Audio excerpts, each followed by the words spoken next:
Big boss 1 आणि या show विषयी तर आम्हाला नक्की विचारायचंय, कारण सर्वसामान्य लोकांच्या मनात हो, या हो. शो विषयी खूप प्रश्न आहेत. Yeah, एक yeah. तर मुळात बिग बॉस हिंदीचे खूप सीझन झाले हो, होते, हो, पण हो. Marathi was the first, Yes. तुझा सीझन होता, Yes. पर्व पहिले. हो. आम्हाला या शो विषयी खरंच लोकांच्या मनात जे प्रश्न आहेत त्यातले जर मी एक ऑडियन्स म्हणून विचारते की खरंच हा शोची प्रोसेस काय आहे Yeah. आणि ते काय असतं, म्हणजे आणि हा सगळ्यांचा कॉमन प्रश्न, ते स्क्रिप्टेड असतं.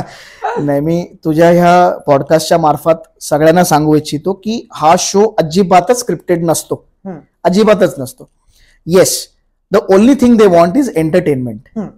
आम्हाला पहिलं ब्रीफिंग जेव्हा चॅनल मीटिंग होते तेव्हा सांगतात की आम्ही तुम्हाला तिथे पोचायला ठेवलेलं नाही. तुम्ही तिथे जाऊन आम्हाला एंटरटेनमेंट द्या. बरोबर.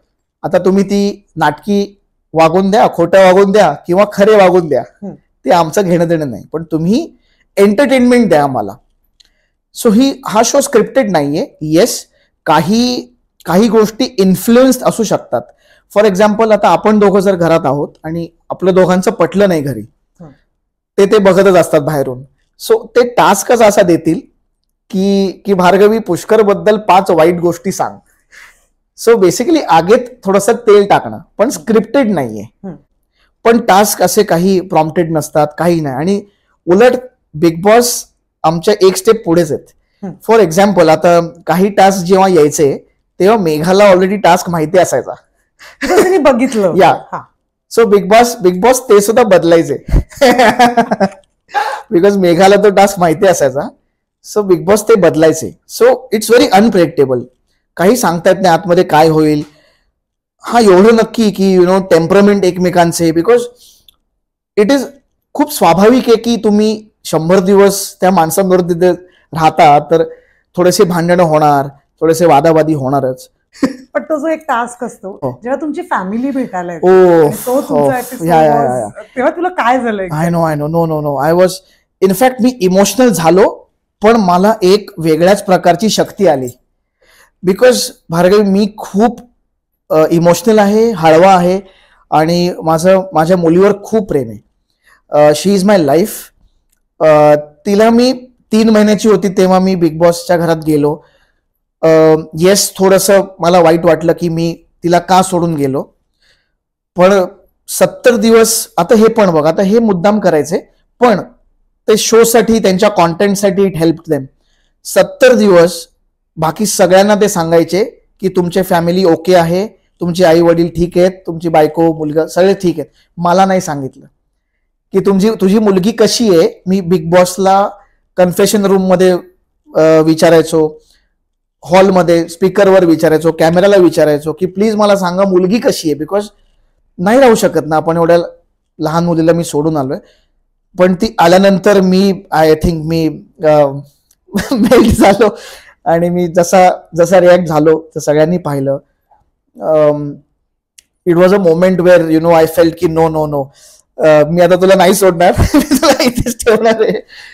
पण जेव्हा जास्मिन आणि ती येऊन गेली, आय थिंक ते मला एक शक्ती देऊन गेले, एक प्रेरणा देऊन गेले की आम्ही सगळे व्यवस्थित आहोत.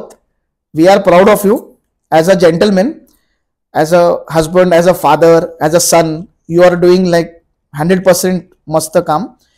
तू जिंकून ये. आणि मला वाटतं ती माझी जी मुलगी आली ना, मला एक ब्लेसिंग देऊन गेली आत. आणि ॲसेड आता नाही पुष्कर, आता अभी रोने का नाही, आता 100व्या दिवशी ट्रॉफी घेऊन जायचं. So I think yes, emotional मी झालो, पण I think that strengthen me more. म्हणजे खूप शक्ती आली मला फेलिशा आल्यामुळे. सो या, आणि रेस्ट इज हिस्ट्री. आणि व्हॉट अ शो. म्हणजे मी सगळ्या टीमचं कौतुक करू इच्छितो की आम्ही 18 जण आतमध्ये, आम्हाला बाहेर काय चाललंय, कोण काय बोलतंय किंवा किती वाजलेत हेही माहिती नसायचं.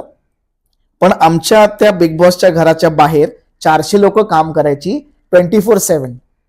ह्याचं मला विशेष कौतुक आहे, बिकॉज 24 तास 400 लोक तिथे काम करतायत. क्रिएटिव्ह म्हण, टेक्निकल, आर्ट टीम, बिग बॉसची टीम जे ते बोलतात ते. It was unbelievable. ते घर तुम्हाला खूप काही देऊन जातं. म्हणजे मी फॅमिलीची किंमत म्हणजे काय असते तुमच्या लाईफमध्ये मला आजही आठवतंय की yes it is a mental game, so it hits you here. आम्ही टॉप 5 जे होतो, टॉप 6, आम्हाला बिग बॉस मराठी शो संपल्यानंतर 7 दिवस नॉर्मल ह्याला यायला वेळ लागला. काय व्हायचं, आम्ही 100 दिवस तिथे काढले, आम्ही माणसांनाच बघितलं नव्हतं. तिथे आम्ही गार्डन एरियामध्ये ते किडे असायचे, बर्ड्स यायचे, त्यांच्याशी बोलायचो की तू कसा आहेस, काल का नाही आलास. थोडंसं ते सायकीवर इफेक्ट होतं तुमच्या. आणि 98 डेला जेव्हा क्रू आतमध्ये आला तेव्हा आम्ही अक्षरशः 6 जण रडलो. बिकॉज अरे तो बघ माणूस, बिकॉज माणसंच बघितलं नाहीयेत 100 दिवसात.